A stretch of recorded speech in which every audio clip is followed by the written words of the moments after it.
नमस्कार विद्यार्थी मित्रांनो, आज आपण स्वामी रामानंद तीर्थ मराठवाडा विद्यापीठ नांदेड या विद्यापीठाशी संलग्नित असलेल्या B.Ed महाविद्यालयातील B.Edच्या सेकंड सेमिस्टरला जो हिंदी अध्यापन पद्धती नावाचा विषय त्या विषयाची नमुना प्रश्नपत्रिका पाहणार आहोत। मी प्राध्यापक M.R. Joshi MA M.Ed SET Shri Sharada Bhavan शिक्षण संस्थेचे अध्यापक महाविद्यालय येथे सध्या असिस्टंट प्रोफेसर या पदावर कार्यरत आहे। चला तर पाहूया हिंदी अध्यापन पद्धती या विषयाची नमुना प्रश्नपत्रिका। या अगोदर 2 प्रश्नपत्रिका एका व्हिडिओमध्ये अपलोड केलेल्या आहेत। हा दुसरा हिंदी अध्यापन पद्धतीचा पेपरच्या संदर्भातला व्हिडिओ मी या ठिकाणी अपलोड करीत आहे। सुरुवातीला दिलेला पेपर आपल्याच विषयाचा आहे किंवा नाही हे पाहून घ्यावं। हिंदी अध्यापन पद्धती, Hindi teaching method, maximum marks 50 आणि टाइम ड्युरेशन आहे 2 आवर्स। आता सूचना ज्या दिलेल्या असतात त्या सुरुवातीला वाचणं गरजेचे आहे। नोट बी, प्रश्न क्रमांक 1 अनिवार्य है। पहली सूचना है।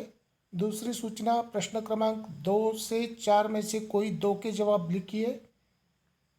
थर्ड, प्रश्न क्रमांक 5 से 7 में से कोई 2 के जवाब लिखिए।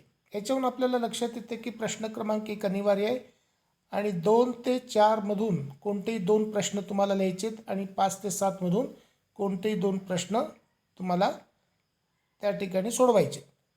तर आता प्रश्न क्रमांक 1 अनिवार्य आहे। प्रश्न क्रमांक 1 जो असतो तो शॉर्ट टिपा नोट्सचा त्या ठिकाणी असतो। आता ह्या ठिकाणी पहिला प्रश्न आपल्या समोर आलेला आहे। क्वेश्चन नंबर 1, निम्नलिखित प्रश्नों में से किन्हीं 4 पर टिप्पणियां लिखिए आणि मार्क आहेत 10। तर 4 पर टिप्पणियां लिखिए म्हणजे कोणतेही 4 त्या ठिकाणी तुम्हाला टिपा याच्यामध्ये सोडवायचे आहेत। फर्स्ट, घटक नियोजन का महत्व। सेकंड, पाठ नियोजन। थर्ड, अध्यापन के सूत्र। फोर्थ, गठन विधि। फिफ्थ, हिंदी भाषा अध्यापक के विशेष गुण। आता प्रत्येक टिप ही त्या ठिकाणी 2.5 मार्काला 2.5 मार्क के लिए होंगी आणि ही टिप जी आहे ही टिप तुम्ही साधारणपणे 500 शब्दांमध्ये त्या ठिकाणी लिहिणं गरजेचं आहे। म्हणजे 1.5 पेज प्रत्येक टिप त्या ठिकाणी लिहिणं गरजेचं आहे। त्याच्यानंतर दूसरा प्रश्न हा निबंध वजा ऐसे टाइप। हिंदी भाषा शिक्षा के व्यापक उद्देश्य स्पष्ट कीजिए, 10 मार्क के लिए। इस प्रश्न का उत्तर 1500 और 2000 शब्दों तक लिखना चाहिए। म्हणजे 1500 ते 2000 शब्दांमध्ये या प्रश्नाचं उत्तर त्या ठिकाणी लिहायचं आहे।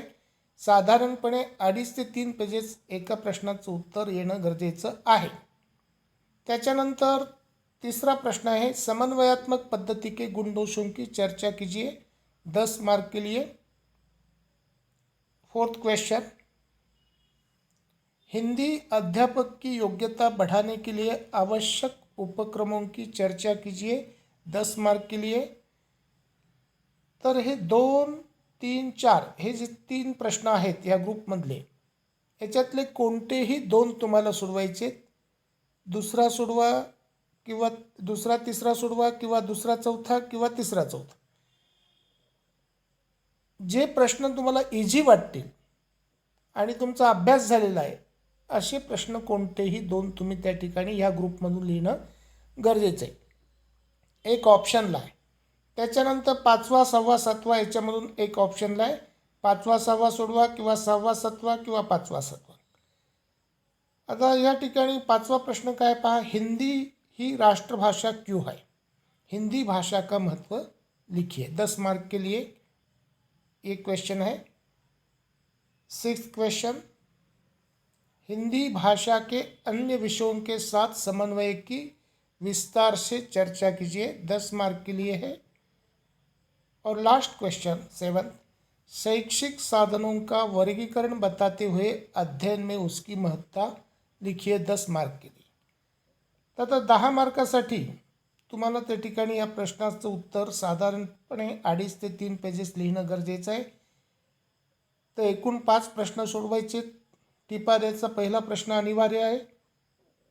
याप्रमाणे मी प्रश्नपत्रिका तुम्हाला सांगितलेली आहे। याच्यातलेच प्रश्न येतील असं नाही आहे।